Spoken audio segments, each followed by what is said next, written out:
Hola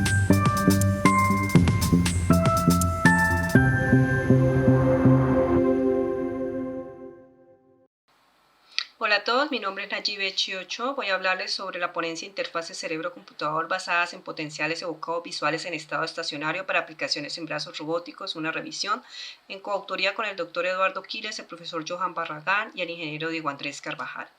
La agenda es que es un sistema interfaz cerebro-computador, la metodología utilizada, la arquitectura interfaz cerebro-computador y los 4 resultados desarrollados en la revisión de artículos, que fue el planeamiento del estudio, el proceso de adquisición de la señal, el proceso de análisis de la señal y la aplicación.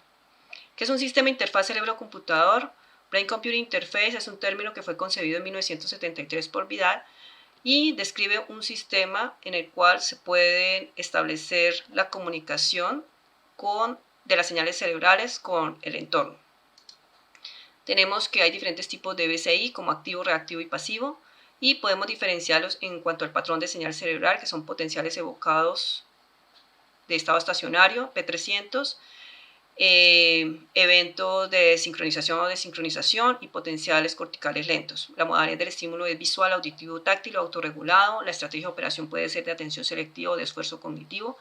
El modo de operación puede ser síncrono o asíncrono y el método de grabación puede ser no invasivo o invasivo. En este caso se van a trabajar no invasivo, electroencefalografía, patrones de señal cerebral, SSP, potenciales evocados visuales, modalidad de estímulo visual y, lógicamente, atención selectiva. La metodología utilizada para la revisión del artículo fue basado en 2 metodologías, la de Kitchenham y la de Prisma. Dentro de ellos entonces tenemos la planificación, el desarrollo, el reporte y otro tipo de información. Dentro de la planificación pues es identificar la necesidad, las preguntas, el protocolo.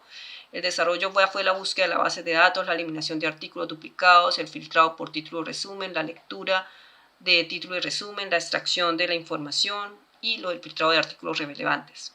En el reporte tenemos los resultados que pueden estar identificados por tablas de forma cualitativa o cuantitativa para poder generar la discusión. Y otro tipo de información fue la financiación, conflicto de intereses, entre otros datos. La metodología entonces estuvo planteada bajo 4 objetivos, o la pregunta de investigación estuvo enfocada sobre estos 4 puntos. Planeamiento del estudio en cuanto al participante, el control del paradigma, el proceso de adquisición de la señal, que fue la medida y el estímulo, el proceso de análisis, que fue el procesamiento, en cuanto a preprocesamiento, extracción y clasificación y predicción, y el procedimiento experimental. Tenemos entonces que este sería el resumen del estudio. El campo de búsqueda pues, fue por título, artículo, resumen, las palabras de búsqueda, el operador booleano, periodo fue sin delimitar, las bases de datos que se utilizaron fue Scopus y AAA y Web Science, el total de artículos entonces para la primera y segunda parte del participante de adquisición fue 199 artículos y procesamiento de aplicación fueron 130. De estos tenemos 23 revisados para la parte de participante de adquisición y 26 para la parte de procesamiento y aplicación, y se delimitó a los años 2013 a 2023. La arquitectura interfaz cerebro-computador comprende varios bloques, como son el sujeto, la adquisición de la señal, preprocesamiento, extracción, clasificación, traducción de comandos, que van a ir al dispositivo y que de alguna forma va a hacer realimentación al sujeto.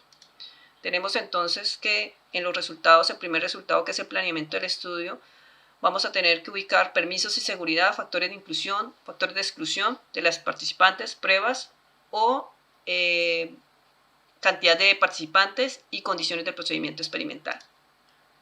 Tenemos entonces que en los permisos se encontraron agencias nacionales e internacionales, comités de ética y consentimiento. En seguridad, pues el participante debía tener conocimiento que podía retirarse o parar sin penalización, o si experimentaba alguna molestia podía retirarse.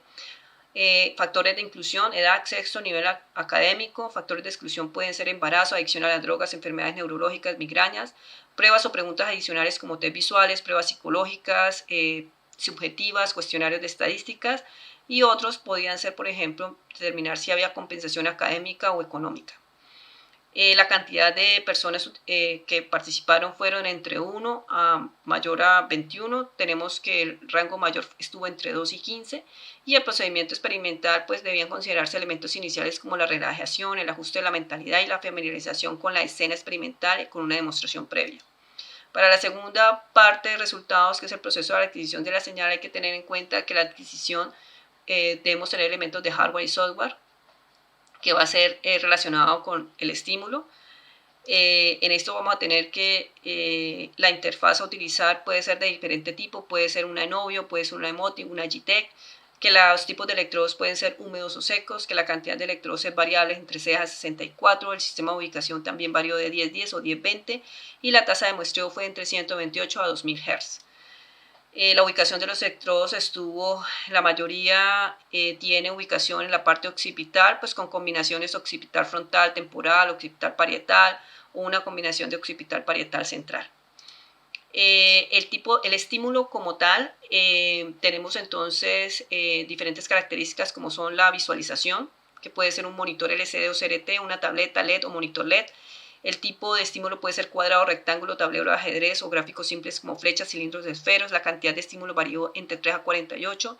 El tipo de color que se presentó fue una combinación de colores primarios y secundarios. El hardware utilizado para identificar o determinar el estímulo puede ser microcontroladores como Microchip, Arduino, Raspberry o dispositivos programables como FPGAs o a través de software como herramientas computacionales como MATLAB, OpenVI, programas en C++, Unity, aplicaciones en iOS, etc. Adicional a eso, las frecuencias del estímulo podían ser bajo, medio, alto, bajo entre 0 y 12, medio entre 3 y 29 y alto mayor a 13 o una combinación de estas frecuencias. La variación del tiempo del estímulo fue entre 4 a 60 segundos con transiciones de 1 a 60 segundos y cambios de ensayos de 30 segundos a 5 minutos. La ubicación del estímulo estuvo entre 50 centímetros a 90 centímetros fijado a la altura de los ojos y en algunos experimentos hubo control de la luz, el sonido, el ambiente como tal. Para el tercer resultado, que es el proceso de análisis de la señal, tenemos elementos de preprocesamiento, extracción de características, clasificación, traducción de comandos, feedback y evaluación. Para el preprocesamiento tenemos que hacer eliminación de artefactos de fuentes fisiológicas como parpadeo, frecuencia cardíaca o movimiento, artefactos ambientales como ruido de línea, contacto de electrodo. Se usaron filtros pasabajos, filtros pasabandas de tipo Burek o elíptico y filtro de muesca para eliminar la frecuencia de 50 a 60 Hz. En el proceso de análisis de la señal tenemos técnicas de extracción como dominio del tiempo-frecuencia espaciales y técnicas no lineales. Se encontraron técnicas del dominio del tiempo como estadísticos, dominio de frecuencia como transformada rápida Fourier, tiempo-frecuencia como Walber, espaciales como patrones espaciales comunes, no lineales como entropía, Van Power, relación de señal a ruido. Tenemos en la parte de clasificación dos formas de clasificación, supervisado o no supervisado. Dentro del supervisado tenemos clasificación por máquinas de vector soporte, bayesianos, análisis discriminante, cabecino. En regresión tenemos regresión lineal, métodos de ensamble, árboles de decisión, redes neuronales. En no supervisado agrupamiento tenemos Kamins, gaussiano, Markov, jerárquico, etc.